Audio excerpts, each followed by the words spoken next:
And we're live. And we're live for episode 29 of Slap Happy. That's right. We're here. We're doing it, people. I'm doing it.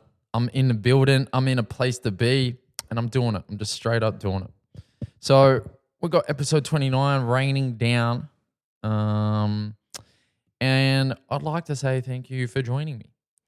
First of all, this is my first day as a free man in 2 weeks. Just come out of lockdown in Melbourne here. So incredibly grateful to be outside of lockdown. I mean, we're kind of getting used to it a little bit, but you're never going to fully get used to it. I mean, it's just not that fun, to be frank. And especially like the weather here this week has just been like, I'm a pretty optimistic guy. I like to look at rain and go, do you know what? That's okay. You know, like I like to smile at the shit stuff. But man, when you got lockdown combined with cold ass Melbourne weather combined with raining all day every day for like a week, it kind of, you know, you can't go outside. Even if you could go outside, you wouldn't want to go outside. So it's like it makes it tough. Makes a few things tough. Exercising has been a little bit tough. I've got a workout or some variation of a workout in almost every day, but it ain't been that easy. Let's be real. Man, and I just can't. I just empathize so deeply with everybody in this city and around the world who's going through this, who is, you know, just struggling, just finding it difficult. Because like I have a lot in my life. I have a lot to be thankful for. I have a lot to be grateful for. And if lockdowns and the inability to just go outside and enjoy like a fucking beer or a coffee or go to the gym or whatever, if all those liberties are weighing on me when I'm a person who is very, very optimistic and very, very positive and has a lot to be grateful for, you know, if it weighs on me, then fuck me. There would be some people out there that would just, yeah, that would be just battling. And you know, my heart goes out to those people because it ain't easy. It ain't easy. So yeah, anyone who's like living by themselves and stuff like that, yeah, my heart goes out to them for sure. Because I feel like we're all in this together a little bit, you know, like I spoke to a couple of people, especially in the last week where, you know, as an example, I had got on a business call or a meeting the other day with a gentleman from a company, and we were chatting and like it was a bit of a formal conversation, but I led with like, man, look, I'm just trying not to drink as much as I did in the last lockdown. And he's like, yeah, I feel ya. And it was just cool. Like, you know, I didn't have to try to pretend to be anything. Like I was just me. I was just like, yeah, it's fucking shit. And I'm struggling a little bit, but I'm trying. And he's just like, yeah, I get you. And yeah, it was just cool. We just got to be ourselves and we got to be vulnerable a little bit. And yeah, it is what it is. Anyway, out of lockdown now. Hopefully it stays that way. To be fair though, and I was chatting to another homie about this the other day. The turbulence being experienced by our casual workforce, especially people in hospitality, the events industry, you know, music business, man, I just don't know how those people are doing it right now. Like especially in the events industry, man. Like I spent 3 or 4 years in the events industry. I worked on a lot of, you know, the biggest festivals in Australia. And I got to peer inside what it's like to live in that world. And a lot of these people are living like week to week, paycheck to paycheck.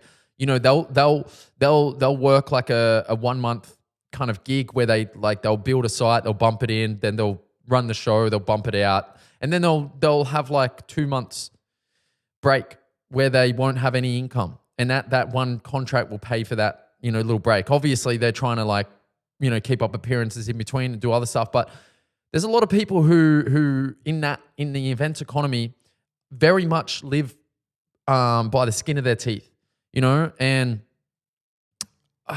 God, I just, this whole period, this whole like last year and a half, man, I just can't imagine how people have got by. Like, I know for a fact that if COVID had happened, maybe 2 years ago, I would have just been, I just would have been shot, or maybe like 3 years ago when I was working in the events industry, because you try to like plan ahead, you try to like book gigs like months, years in advance. You try to have regular gigs that you'll go to every year. You try to be as prepared as you can in the events industry, but the name of the game is quite simply a little bit of kind of living on a bit of a whim and making the most of the chaos, becoming friends with the chaos, because that's what events are. Like, a lot of people, a little bit of a tangent here, but a lot of people will see an event and they'll see like the bright lights and the performances and everything looks beautiful. Behind the scenes, oh my God, it is like, man, it's just another fucking world. It is chaos. Everybody in the events industry has no fucking idea what they're doing. Like, and I say that with the utmost respect. Incredibly talented, resilient, strong, smart, creative people. But like, events are fucking wild behind the scenes. Like, things are running late. Things didn't show up on time. Things are, fucking storms are almost about to knock the event out. Like, one day before it opens, like, it is just a wild world. People not showing up on time. Performers kind of getting too drunk or being, fights backstage, drug bust, It is a wild world, man. It is a wild world. And, it's kind of exciting though. So I think a lot of people in the events industry, they kind of like it. They kind of like that. Oh man, it's like the Wild West a little bit. But I digress. The last 18 months would have been absolute hell for those people, especially, and it's not just like the events people and the event staff. It's like performers, obviously, and everyone who lives off of that economy. There's booking agents, artist managers, PR, there's, drummers, fucking producers, there's VR guys, there's audio guys, there's engineers, there's site staff, there's site crew, there's people, doing production behind the scenes, there's people building stages, there's, like, think about the stalls. Whenever you go to a festival, there's like those, like a row of like food stalls. Those people travel from festival to festival. They just bounce around. Their whole life is predicated on this, booking events far in advance. They'll make like a month's worth of income in one weekend of a 2-day festival or something like that. There's just a lot of people that live off that economy and that are their income and their livelihood is based on it. And it's just hard to see it get knocked the way that it has and probably not be supported like it needs to be, because it's really important. It's really important to culture. It's really important. Like, think about, like, and this is the irony of this shit, is like all them motherfuckers that are like, wearing suits, policy making. What do you think they do on the weekend? What do you think they do with their spare time, right? They go to watch some entertainment. All of them, right? Whether it's whether it's like an arts exhibition or, a music show or, some theater, whatever. Them motherfuckers are always spending their spare time consuming art, listening to art, having art in their home. But it's the irony is that when it comes to like actually supporting this thing that they need, because everyone needs art. Everyone needs art. Without art, we don't have outlet. We don't have escape. We don't have inspiration. Art just kind of adds value to our lives in ways that we're not really familiar with all the time. It just happens, and it's just there, and it's just something that we can, lift us up when we're feeling down or give us comfort when we're not really quite sure, or, art is a beautiful thing, and events are a beautiful thing. And it's just the irony that has kind of been displayed. And I suppose it's displayed all the time because, the reality is that the people that are in power making these decisions, They don't give two shits about the youth. And generally, arts and the events space are spaces that are built off of youth and youth workers. People bouncing around from gig to gig and, just kind of like finding their feet or whatever. It's generally not kind of older professionals that are in the events industry, although there's lots of them as well. Don't get me wrong.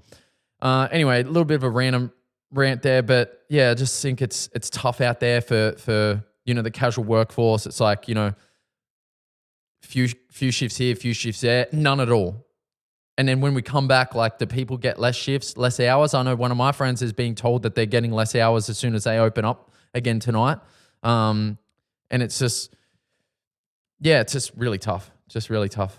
Anyway, I wanted to talk a little bit about Origin that Wednesday night, 50-6, baby. I saw a beautiful meme or a tweet or whatever it was. This morning I woke up at, what was it? This morning I woke up at 5:10. Yeah, this morning I woke up at 5:10. I just love getting up 50-6. And I just thought that was super funny. Shout out JC, I think he posted that.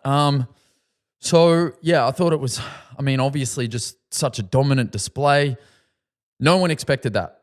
I barely thought there was a chance that New South Wales would win, let alone like dominate, let alone put 50 on. Like, that was just out of this world. It's not like Queensland were that bad. They weren't that bad. New South Wales were just on another fucking level. Like, some of those runs out of the backfield, like, Cleary splitting them open, Laroi splitting them open. I think, and a lot of the experts have touched on this already, but the game was really set up in the first set, right? Turbo took 2 runs. Teddy took 2 runs. And straight away, you just knew, New South Wales is fucking on. And Turbo, boy, did he show up or what? I think he just made it. He just owned it. He just made it his own. And they went after it. They just went after it straight away. And the game was, I felt like the game was almost won in that first set because they just showed their hand and they just kind of kept going at it from there on in. I talked to Fabio a couple of weeks ago, I think after Manly beat Parramatta, and he was saying, oh yeah, Turbo, best player in the league, best player to ever play the game. And I was like, come on, Fab. Like, I get it, he's good, he's talented, this and that, but to say he's the best player ever, to say he's the best in the league right now is, debatable. But then to say he's the best player ever, like, you're kidding, Nicholas. But I'll tell you what, after the last couple of weeks of watching him play and seeing what he did in Origin against the best, the most quality outfit, obviously Queensland a little undermanned, but still, there are great players in that Queensland side. Harry Grant, Cameron Munster, Val Holmes, Dane Gagai, Fasul Malawi, Tino, Dave Fafita. Oh man, they have a fucking pretty solid side. It's a Queensland side. It's a Queensland Origin side. They're always going to be good. And Tommy, man, just didn't matter. Made them look like kiddies, as they say. And I'm starting to think, I definitely now think he's the best player in the league at the moment. And I dare say that by the time he hangs up his boots, he will be considered the best player to ever play the game. And I say it for a few reasons. He has every attribute covered, hands down. He's big and strong, okay? He's got speed. He's got hands and creativity. He's got a kicking game, right? He showed that on the weekend. He put the little grubber through for Latrell on Wednesday, sorry. His effort areas, he's just always there.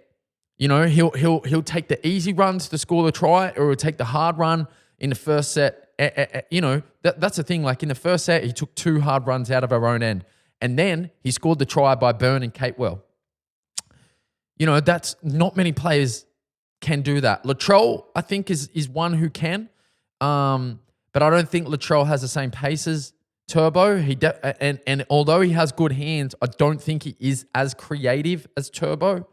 And I don't think his kicking game is as good as Turbo. I think Latrell is good, really good, and he will be considered one of the best to ever play the game because he does have a fair bit of creativity in him.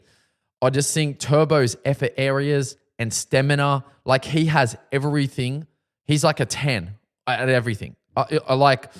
Actually, I don't know if he's like the quickest. I don't know if he's like Josh Adokar quick or Jason Saab quick, but he's definitely not as strong as like Latrell or like a Dave Fafita maybe, but he's as close to a 10 in every attribute that you could possibly get. And man, I'm just looking forward to the next fucking 10 years of watching that dude play because it is a pleasure. I don't care if Manly beat Parramatta every year for the next 10 years, as long as I get to watch Tommy Turbo turn it up. Final note on Origin, long way to go. I know we won convincingly and it's good. Like obviously we'd like to go and whitewash it now, but there is still a long way to go in Queensland. I just never done. So not getting, I was excited as hell the other night, but I'm not getting too far ahead of myself because I know there is a long way to go. Right, moving on. Just a bit of a trading update. I'm going to keep this short because there's not a lot to report on. I'm just still struggling at the moment. Still in the game, still grinding it out, still turning up every day, trying to move the needle forward. But fuck me, it's hard at the moment. I'm struggling. I'm realizing, I'm learning right now what it's like to be in drawdown and to have, things not going your way. I was very fortunate for like 12 to 18 months. I just had a lot go my way. Market conditions were great and they were perfect for me. So I've had a lot go my way in the last 12, 18 months. Right now it's not going my way. So I'm just having to learn how to adapt and kind of grind through this little moment right now, which is fine. I'm grateful to be in this position because I know that it's going to give me the backbone to kind of go further. So yeah, if I look at the micro, I start stressing out because I'm like losing money on a few different fronts and I'm finding it difficult. And yeah, I'm just kind of like, I can get stressed out if I look at the micro. But then if I zoom out, I look at the macro and I'm like, you know what? I'm doing this for the rest of my life. So it doesn't matter. I just need to fucking be as good as I can right now, develop this winning process, right? If I look at the macro, then I'm like, okay, it's all good. Nothing goes up in a straight line. Nothing makes money every week or month forever. Some assets lose money over the short term. And that's what I'm just learning to be okay with right now. So yeah, I know that it's tough out there still. I know that it's just, the market just isn't there like it was, January, February, late last year. It's just not there at the moment. So I just got to be patient. I got to stop doing damage while it's not there. And I just got to learn to sit on my hands and wait for the right opportunities. Because when they come, i.e. COD, the last couple of days, when they come, I make money. Simple. But I burn myself too frequently in the interim. So I just need to, and I've been saying, if you've been listening to me for a while, you'd be like, motherfucker, you've been saying this for months. You've been saying this the entire time you had this podcast. And fair enough, fair enough. Clearly it's something I'm aware of and clearly it's something that I need to sort out, straight up. So it's a bit of a trading update, not too exciting. A bit of a Ruku update. So my little Brody, my little looter, he dropped a new joint today. It's called Opulence. And I'll link it down below. Super excited for him. He went through a really arduous, kind of grindy, back and forward process with this song where he almost had it done and then he's like, nah, I need to change this and then I need to change that. And it just kind of went through a whole process, and watching him go through that and persevere through that was super cool and super rewarding to see him get it to the place that he wanted it to be at. So massive props to him and the resilience he showed through that process. And the song turned out fucking pretty good. So I'll link it down below. Please go check it out and let me know what you think. Let me know what you think of Opulence by Ruku. Yeah. Just one more note. Polo G. I'll link this album down below because I fucking like this guy a lot. I'm starting to like him more and more. Just so much. I just love the conviction he says every line with. And he just put out a new album. And boy, it's got some hitters on it. Rod Wave, The Baby, Nicki Minaj, Young Thug, Kid Laroi, Lil Durk. You know, it's just got hitters on it. The one of the singles off of it, or it hasn't been released as a single yet, but I'm sure it will. It's called No Return, featuring Kid Laroi and Lil Durk. And for those of you who don't know, Kid Laroi is a 17-year-old Australian kid from Redfern in Sydney. He moved over to the States a couple of years ago, and he's blowing the fuck up. He's on a whole nother level. He's been on songs with Miley Cyrus and Justin Bieber. He's now on this song with Polo G and Lil Durk, who are arguably two of the biggest hip-hop stars in the world right now. Man, this kid's going places. He just signed to Scooter Braun, who is Justin Bieber and I believe Ariana Grande's manager, and has managed them to the heights that they're at. And he's just signed to management, to Scooter Braun's management label, management company. So, like, just massive. It's all massive. Just keeps going. So, Kid Laroi, that's hectic, putting on for Australia. Yeah, a couple of other hits off it, Rap Star and Gang Gang with Lil Wayne. But yeah, the whole album is just hectic. So go check it out, Polo G, new joint. Anyway, guys, I'm going to sign off there. I'm a free man, so I'm going to do some free man shit today. I don't know what I'm going to do. I already went and had a coffee at the cafe. That felt incredible. And yeah, I'm just going to get into some work now. So everyone stay safe. Enjoy the long weekend. And yeah, I'll see you next week on Slap Happy. Peace.